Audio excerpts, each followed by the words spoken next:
Hello and welcome to Dinis Guarda Cities ABC Open Business Council series.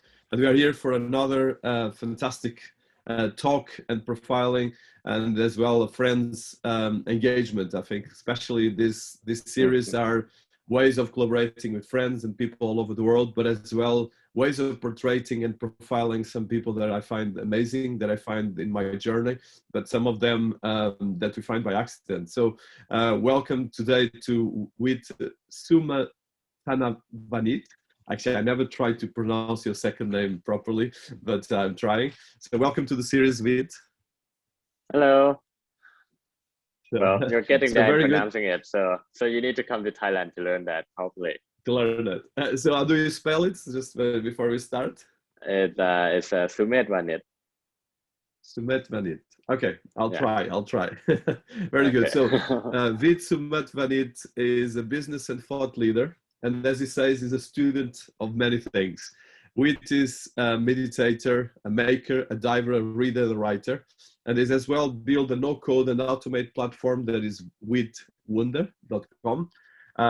Is part of the group Travel Technology Services. That is a family business in real estate that has different parts as well, including wellness and healthcare, where he's the chief support officer, and he's been as well working in different roles and leading and overseeing the developing and growth of the company, and develop and maintain relationships and international partnerships with the team, suppliers, and clients. I met actually Wit through the network that he's been building as a business angel and collaborating with entrepreneurs, building growth tools, database, spreadsheets, automation, so they can focus on their customers. And as well, it's been involved for a long time in the blockchain and crypto community, from Thailand to Asia and worldwide. Actually, I met him during the World Economic Forum, and is a big trouble as well. So I think we're going to be talking about that. So welcome to our series, Wit. I'm quite excited to have you here. So let's start with an introduction from you, background overview, and especially I would like to touch your education in Thailand, the things you've been doing, because as most of the people interviewing are from all over the world. And I think what I love is the different diversity of cultures. The education, I'm sure being educated in Thailand is completely different from me being educated in Portugal, France, and UK. And I think you, of course, in Thailand as well, traveling quite a lot, gives you a lot of stuff. So let's start with that. Who are you, a bit of family and a bit of your business, and how did you start in business?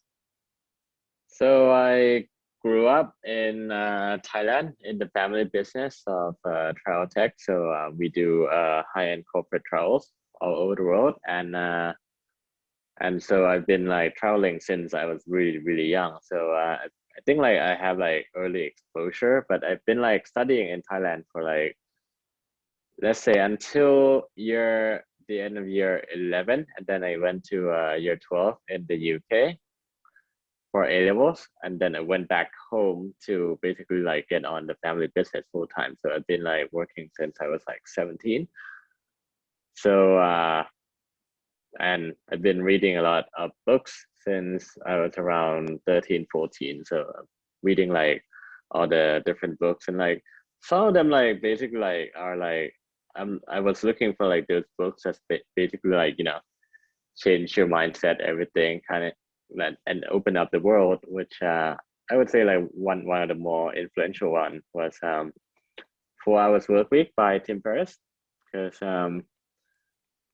at the time when I was like 15, it was quite a radical concept to you know, to have like someone proclaiming, hey, a work week can be 4 hours, from like, you know, a very Asian background. You know, you put in more hours to work, and that seemed to be like the only option, right? And so that kind of like opened up for like new ways of thinking, and of course like moving to study in the UK was also an eye-opening experience, because like I get to meet like fellow students from like the UK, of course, but also other places in Europe, like in from France, Germany, Russia, like, and also like the ex-USSR countries, even some guy from Turkmenistan, and like Africa, and like China, and Japan, Hong Kong. So quite diverse backgrounds. I mean, like UK was like that kind of like education scene where you got like everyone from all over the world there. So I think that was also like a good eye-opening experiences. And the rest of it, I just like got it by being involved, I guess. I am that kind of learner. I would just like get interested in something and just like look about it, like so, or like be in touch with like really knowledgeable people like Dinis, for example. So and then we can learn a lot by just like being in engagement with them. And that's how I learn that's how I learn like about blockchain. And the journey I've done recently, like in COVID time, I've been involved in like digital projects, but I haven't like actually like got good enough to be like programming by myself. So that's kind of one of the gifts that COVID has given, which is like given me the opportunities to like get in touch with like no code, so like building with those different tools like card for websites and like Airtable for like database and Zapier for automation. That kind of like building websites and software on the internet, and that kind of like is the gateway to actually like learning to program. And a fun experiment that I was doing, because like, you know, programming is a very, very big field, and like I kind of like enjoy Python and was looking for things to do, but like keep doing like tutorials on the internet wasn't like really fun or engaging. Like I'm not working on like real world problems. So I started to like reach out to like uh people on like internet entrepreneurs forum where they hang out, and you know, just basically like, hey, do you need this problem solved? Because people complain all the time about this or that. So I just basically like do direct marketing and get in touch with them and like just solve their problems as like kind of like a freelance business, and also get to learn at the same time on how to build stuff. And doing that, I got, you know, from zero in JavaScript to being able to like deliver something in JavaScript in the same day because there's a client need out there, and you know, I just need to figure out how to do that. And I think it's pretty cool to learn to be like a generalist self-taught programmer, because there's a lot of applications out there, just, and now that there's a capability to try out by myself, I think that opens a lot of doors, and you know, to think in terms of like programming as well. And now I know how things work. I think like going forward from here can be good as like a digital like entrepreneur. But on the note of that, I also like did a lot to learn marketing, because like eventually I figured out that just being able to build couldn't like provide the kind of like traction that I need for some things. Like I would just like, hey, this is like cool project, and like if I dump it out there, nobody knows, because like nobody knows, right? There's like zero marketing on it. So I learned a lot of marketing from like several schools of thoughts, you know, but the one that resonates the most were the ones from like Seth Godin, and his books were just amazing and like not specific, but he'll do like a mindset upgrade. I think like what he teaches is like just so valuable, and that we can have like a much better foundation for like all sorts of projects just by looking at it from like a marketing point of view. So that's how I've been like involved in that. And especially exciting is how I got into the health, wellness, and medical business that an extended family is in. So I kind of like got into that as both as like an offering to learn about marketing, but also to learn about like medical and wellness from the really cutting edge approach.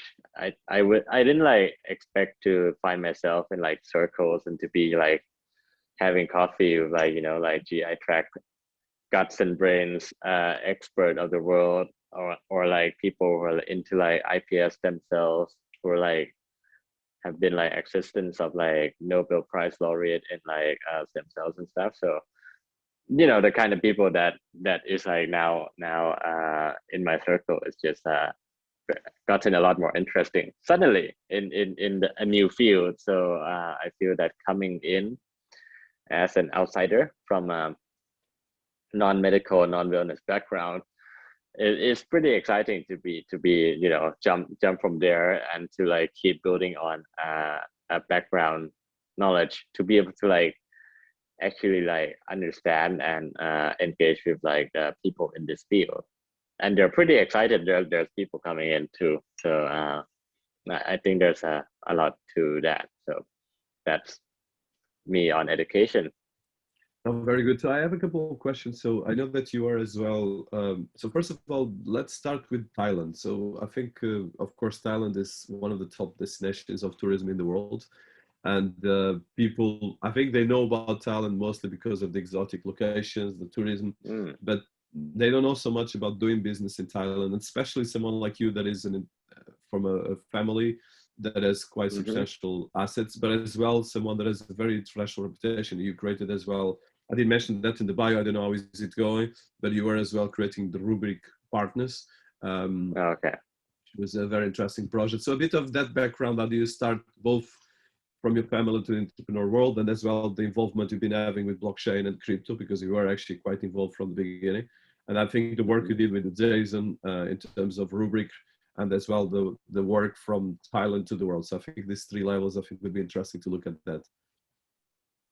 Okay, that's an interesting angle. So number one is I just think that there's actually like no real barriers in the world anymore, like unless we count like physical, right? So someone from any country can get access to the internet, and like internet just happens to be like have a primary language of English, but it doesn't mean that it blocks other people. Like a lot of times we meet people who are like not actually like good at speaking English, but they can read enough to like and like listen enough to get by on the internet. They're doing okay. They're like they have that source of information, which is one thing. But I feel that the internet is even much more excellent at being able to like get people in touch with each other. So it's like what we're doing now. Like I find the same thing. Like I've gotten in touch with like interesting people from like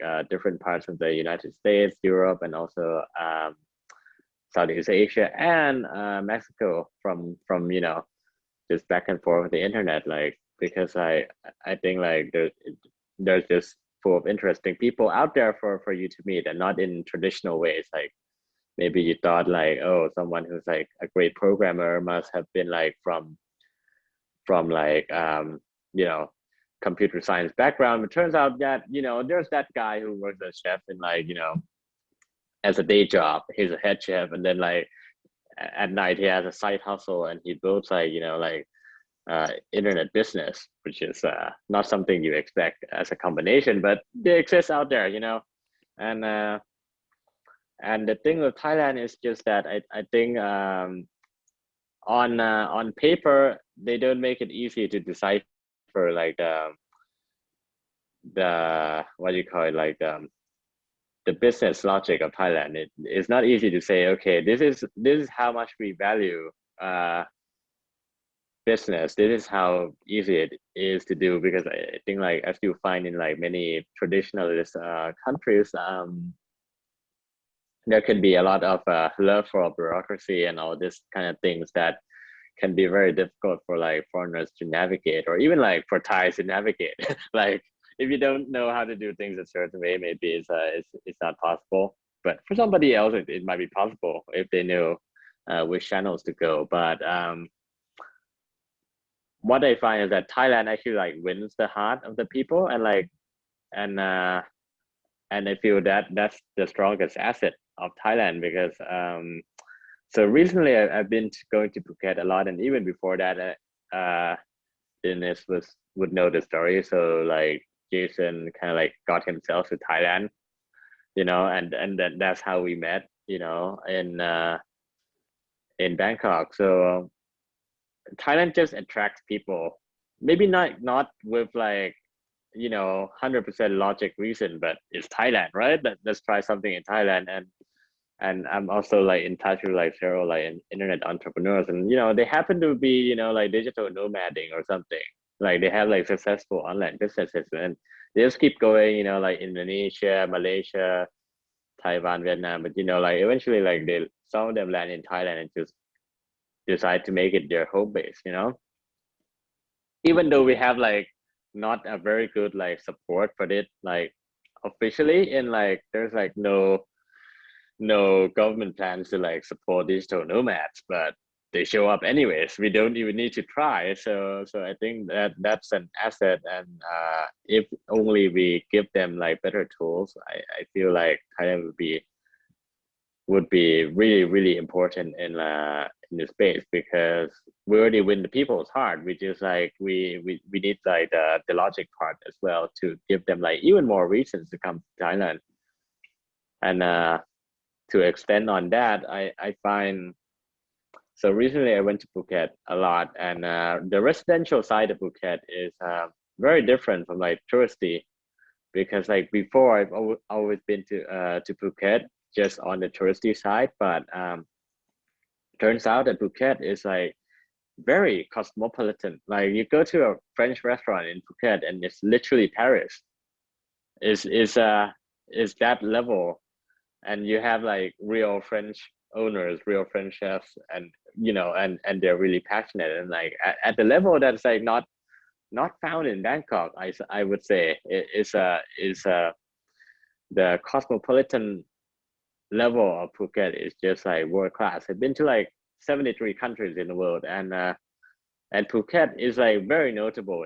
Is literally only behind, I would say, really cosmopolitan countries, cities like downtown New York, you know, downtown New York City, or like downtown like London, that we get people from like all the many different nationalities, and they just come together there, because their heart is in Thailand, their heart is in Phuket. They stay, and not just for like beaches and sunshine. Like these people, like if you only love that, then you can't like, you know, live in Phuket full time, because like obviously it's a tropical country. It's got like monsoons. It's got like low season. You know, like when it rains, like, you know, 3 days in a row, but or the whole week. So it can be very wet, and you know, not like the travel agent brochure version, you know, like of white sand and blue sky every day, but they made Phuket their home, and the kind of people that do that is very interesting. Like some of them are like world class, like billionaires, and like really successful people in business, like multimillionaires who are still in their 30s and 40s have decided to like start their families in Phuket, you know, like just bring their whole family and like have them learn in like international schools and just live full time in Phuket. But it's also a thing where Phuket already has people's heart. It's just that it's like it's not winning. It's not winning on the business side as well, because people make their money elsewhere. Like these people would have like international businesses, and that's why they survive, right? Because like if they're the type that work in like the hospitality industry in a tourist destination like Phuket right now, then you know they're not doing great. But for these people, their lifestyle is like basically unchanged, because they're in like really strong business. Like last week, I just met a guy, and he's like, you know, we're doing really great. Like he's like a owner of a solar company in California, and he lives in Phuket full time. You know, but that's okay, because like the world has like gone remote. So this sort of thing is like possible. So what we have is just that a lot of people, and they're like creating this vibrant and live and organic residential scene in Phuket. And I feel that the next big opportunity and the next step for Phuket is to basically get the business side online too, because actually like Phuket has like some interesting innovations going on by itself too, because I know there's a few biotech projects that are doing work with like micro algae and like spirulina and all that type, and it's going to be like the future of like food, because like all the big food players are looking into like algae as like a protein source. So I think something will be going on in that space, and that might be an advantage. And so you look at Phuket, and the size is like similar to Singapore. I think if we can get like the business scene going there, is going to be like, it's going to be world class in both the heart and the business of the head as well. No, Kubota, that's impressive, and I think you touched a couple of things that I want to touch. So I think you touched the digital nomads, which you are partly one of them as well, although from a fantastic country, and I am as well, because it's about. Although I'm based in London, I have footprint all over the world, but there, like you mentioned, there's people living in Southeast Asia, Latin America, South Europe. If you go to Portugal or Spain, and as well even in Greece and so forth, you have more and more people living in exotic destinations and creating this. But you're right that sometimes these people live in these countries, but they have no support from the country. And that's actually a very wasted opportunity for these countries and for these opportunities, because of course people want to live in places that are digital, first of all, digital well connected, because people want, in the end of the day, what they need is a great internet connection and great opportunities. But this can actually create a huge amount of economy. So I think from your perspective as a native Thai, but as well a digital nomad, because you've been traveling all over the world, you were as well part of the crypto community initially, blockchain, you've been involved in a lot of the startup initiatives. How do you see this? But you touched partly the challenge, because, for instance, this is a great opportunity for the Thai government. I know that at the moment, most of the revenue is coming from tourism, that you have so much opportunities more on this, because this is much bigger business in the end of the day. Because if you get these digital startups being based there, I think probably you need to propose that to your government. You can get much more business, because some of these unicorns have definitely much more money than all the tourism industry together, probably. But I think I would like to touch as well your experience as a digital nomad, and as well being involved in the crypto and blockchain community, because I know that you were early stage working in crypto, you were involved in a lot of ICOs, and you did as well, especially probably different projects. So a bit of that abundance of things that you've been doing and testing. Okay, so on the crypto and blockchain side, I mean, suddenly people talk about it again, because the price thing always bring a lot of people in, and I mean, like it's not my first cycle, so I'm like I don't know, like I feel a little bit like less exciting on that than other people, but I see the price of like fundamental coins as one thing, but I'm like right now I'm like really interested in like the application, because I mean, like you look at like something fundamental, like something in the background, like for example, like HTTP protocol, very important, but it's a protocol and it's open source, it's freely available. It probably like made the people who work on it like enough money to be famous and like get invited to like speak at places. But I mean, like we see that the big businesses are built on top of that, and it's the use case that actually like helps people and captures the value that would be just would be what captures the value.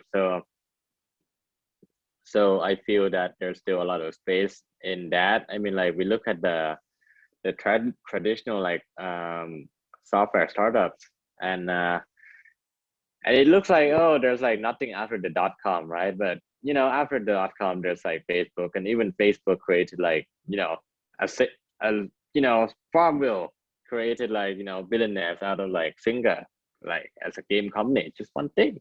I mean, like even recently, there's like TikTok and all these new things that like just come in like in the new generation. So I feel it's like just on top of each other, and like it doesn't, there's like no winner takes all. It's just gonna be like more value generation and like more use cases that would be like available in the world, and that's a great thing. I feel that there's there's opportunities to create like new products that people aren't like even dreamt up yet. Like for example, like DeFi and what we can do with NFTs. Like I mean, currently is like trading game assets and like digital art, and I think there can be more of that. Maybe you create like like different memberships. Like for example, you're like a Berkshire Hathaway stockholder, and each stock is like very expensive, right? And but it gets you invited into like the shareholders meeting, which is like this world famous event, for example, in Omaha. So I envision maybe something like that is possible with use of like different kinds of token and also like NFT. Like you can be like like the group of collectors of this series of unique objects, and maybe that gets you exclusive something. And we haven't like looked into what kind of like financial things that we can do with that, because like it's only like with DeFi that we've got like much improved lending in crypto, and also like better stable coins and better this and that. So I think this brings up more use cases. I feel that there's something that we haven't like looked at yet, and it's going to be like really big thing. But obviously it's only the next big thing, because we can't really even imagine right now. So I'm open to like work on anything in this space, because it'll give me like insider look, and also to basically like get in touch with like the kind of people who work in DeFi and are excited about DeFi as a thing, and not having to like to fixate on price, because it's cool, right? And I just think even like bringing in like knowledge on how to build things, I think can make other ways that can happen. Like I can launch a simple API that gives out the info that people are looking for, but they can't find yet, but I just like need to look into the pain point, because I feel that serving people with pain point is like more immediate, because like oh, are they biting this or not? Because like if they don't bite, it means that the problem is not like really painful enough for them to to pay for it. So maybe there's more urgent needs out there. No, completely. So Wit, in terms of your group, can you tell us about your group? And I know that you have real estate and wellness right now, because this is a big thing in Thailand. Any just a bit of an overview about what you're doing and some interesting things for Okay, people so listening to as actually well? like actually like travel tech is like different from like the wellness project. So the wellness project is like from the of a relative of mine, but I mean like we've seen each other a lot. So he's older gentleman, and he's a big investor in many different businesses, and recently he got into like this opportunity of like the previous owner of like the health and wellness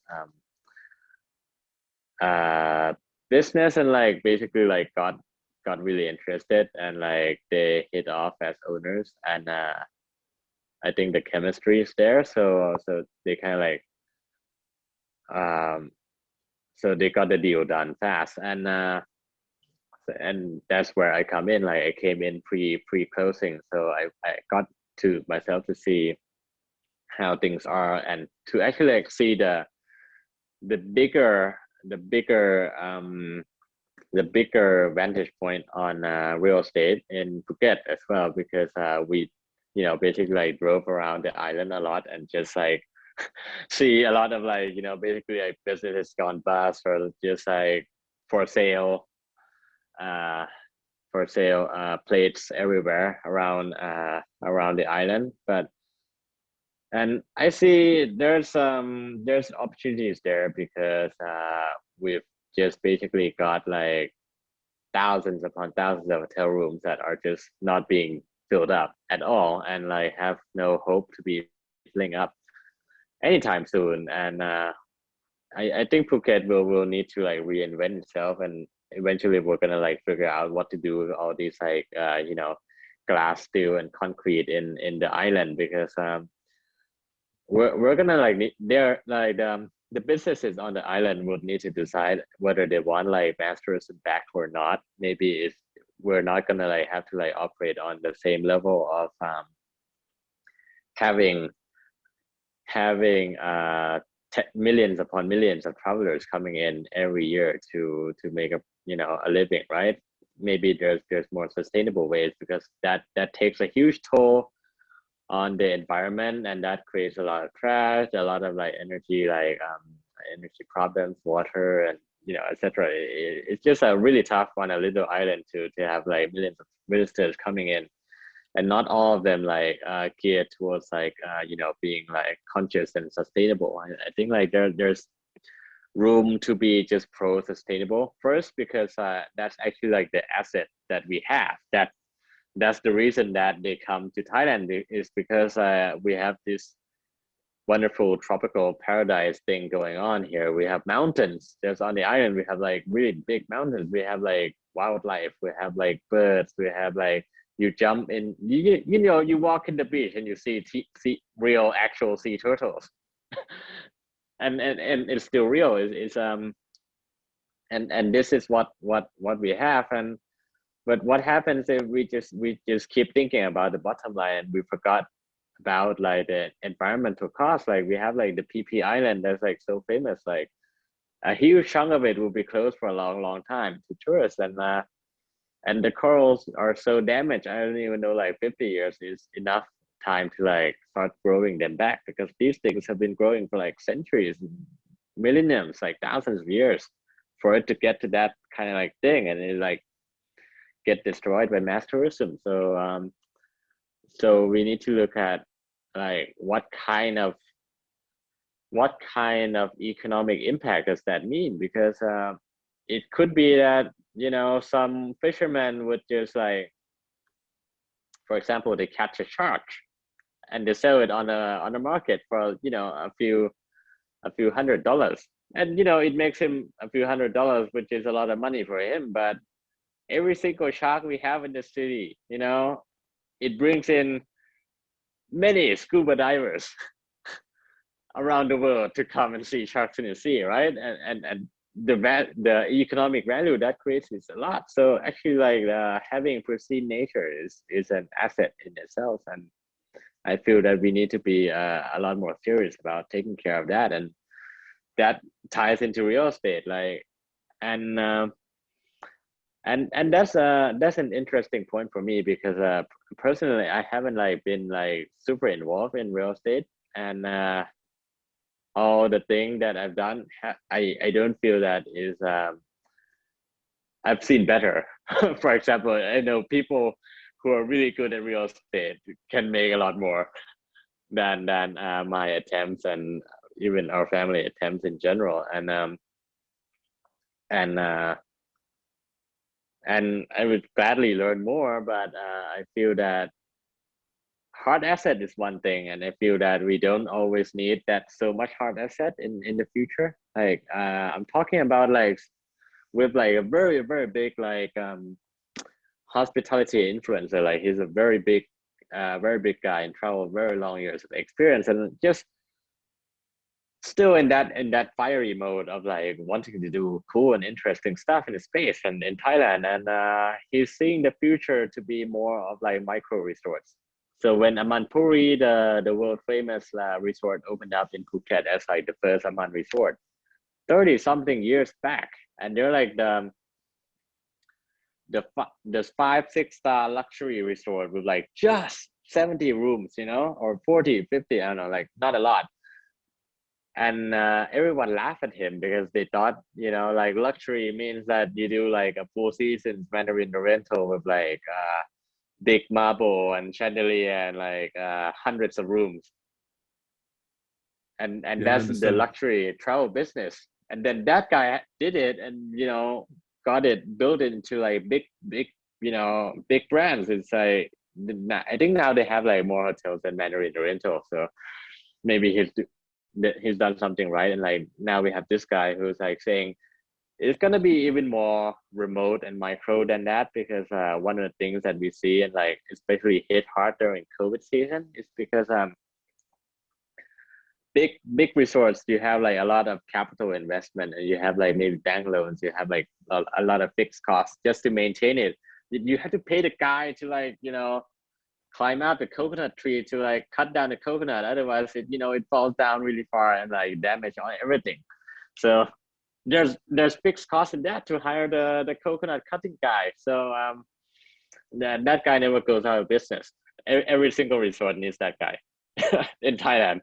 So a lot of costs. And then if you do it by seasonality, if you only able to like operate, you know, at high profitability, just like 3 months, 4 months in the year, you know, like Christmas season, this and that, the high season, like September to March kind of thing, then the rest of the year you're like sitting on like that kind of like asset and fixed cost, and like your cost is here, maybe you make only here, so it keeps going down and up again, you know, and maybe that's not a sustainable model, and you need to like you need a big investment and also destroy a lot of the landscape that makes it beautiful in the first place. I feel that he feel that, and I also share this belief that in the future we can maybe literally like rent space near like the sea, and then like build micro but very luxury resorts on that, kind of like in the model of like Africa.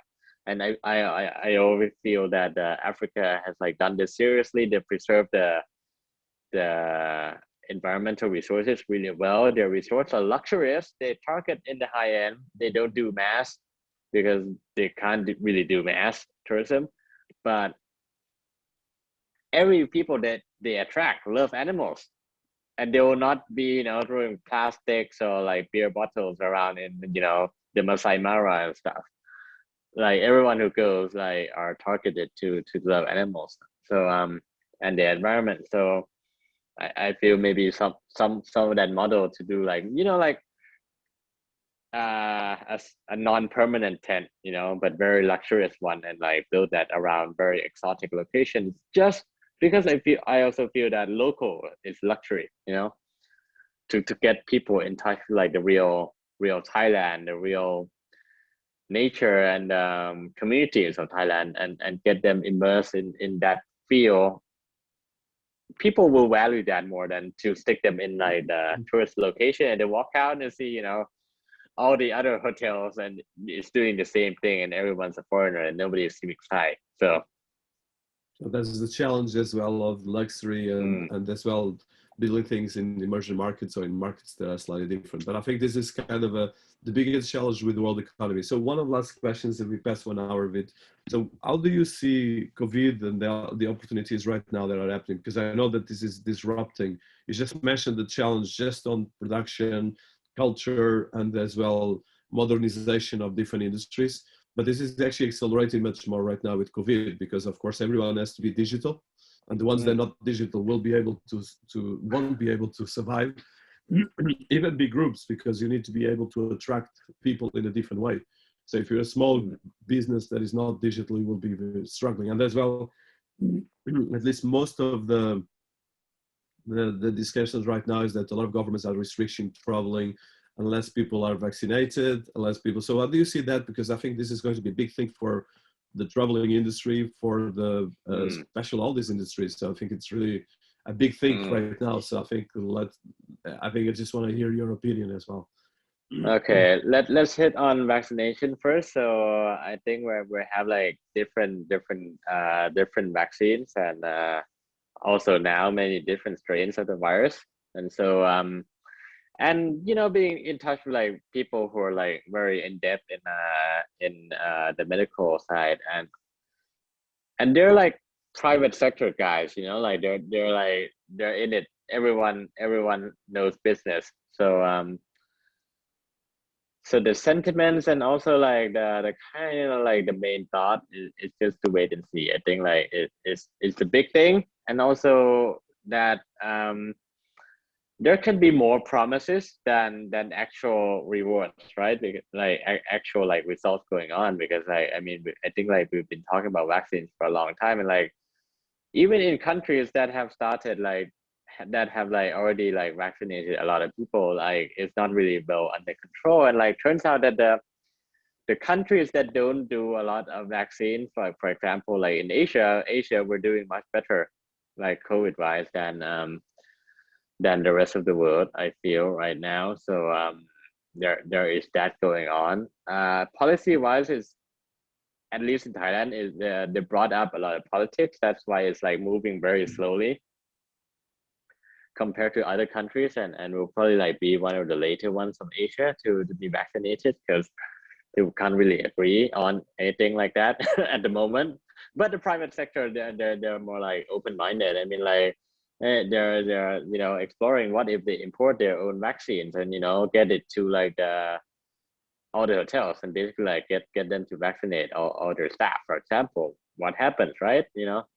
Maybe something like that will happen, and we can start opening up sooner. And I don't know, like the opening up will happen because I think we can see both like the Western side, and they have one idea of opening up, and then we see like the Asian side, and they have different ideas of opening up. And I feel like at least for Thailand, I think like we need to look a lot more and in Asia and to see what we can do within Asia, because we have like our neighbors just right here. Like we have Singapore very close by, and they're doing great on that. They're sending direct flights to Thailand. So I feel that maybe we can work with them by proxy. They have like very good like rapid testing solutions going on. So maybe they can do connections to Thailand once they have like positive, like negative people. So maybe that is one more avenue. But basically, like for me personally, I just wait and see how the situation unfolds. Like the countries in the Western world will have to be pioneering in this, because they've already started, and there's going to be several months of lead time for us to like observe what happens. And then what's the other question again? Sorry. Yeah, it's just how do you look that in terms of the business around the traveling and hotels and Okay. tourism? Because of course this is going to be a big impact, and I think we're still going to have COVID for at least one more year. So that definitely this is not going to be stopping from one day to the other. Well, the impact wise, I feel that as you said, like COVID has digitized the world really a lot more quickly. Like we get like millions of people on like Zoom and Google Meet and Microsoft meetings and stuff. So we have people who are like now have experienced like remote working, and I mean of course like a lot of like basically train wrecks for like a few months for like different organizations. I feel that haven't been ready for it. But overall, I still see that there's many industries that are not like severely impacted. Like I would feel that travel is like one of the main ones that have been severely impacted. Even like restaurant business, some of them are doing better. At least they get like daily income sometimes, some of them. So travel, like the ones that, especially like the ones that have like been relying on foreign tourists, they have basically like they fell into a pit. I mean, and they can't get out. Like if your hotel with like 600 rooms, like what do you do? How do you fill that up? Because it's very big, and it was something that was created in projections when we have like millions upon millions of people coming in, and now that we have mostly Thai tourists, and they can't afford that the kind of pricing that supported those kind of properties before as well. And they're not the middle and like the middle upper, the upper income people who are able to and afford to travel a lot will travel because we like to, and the prices aren't too bad. It's just that for a lot of people, they're cautious with their spending, so they're not like splurging on that, because income is uncertain, you know, and but I feel overall it's a good opportunity for people to learn. I still feel that COVID is just like one more event, really. It's just how things happen, and we just deal with it as we've been dealt it. Another COVID is another opportunity. So thank you so much, Vit. I think, well, there's a lot of more things, but I think where people can find you, I think you can highlight about some other things just to wrap up. Okay, so people can find me on Twitter, and I usually like answer DMs, and that's a good channel in general. And you can also contact me through the forum on Builder's Son. So that also has a form that gets emailed directly to me. But I find Twitter is probably like the best place for that. Okay, very good. Well, thank you so much, Vita. There's a lot of things. I wish you all the best over there, and we'll keep in touch here on the digital world, but as well offline. Thank you so much. Thank you. Bye.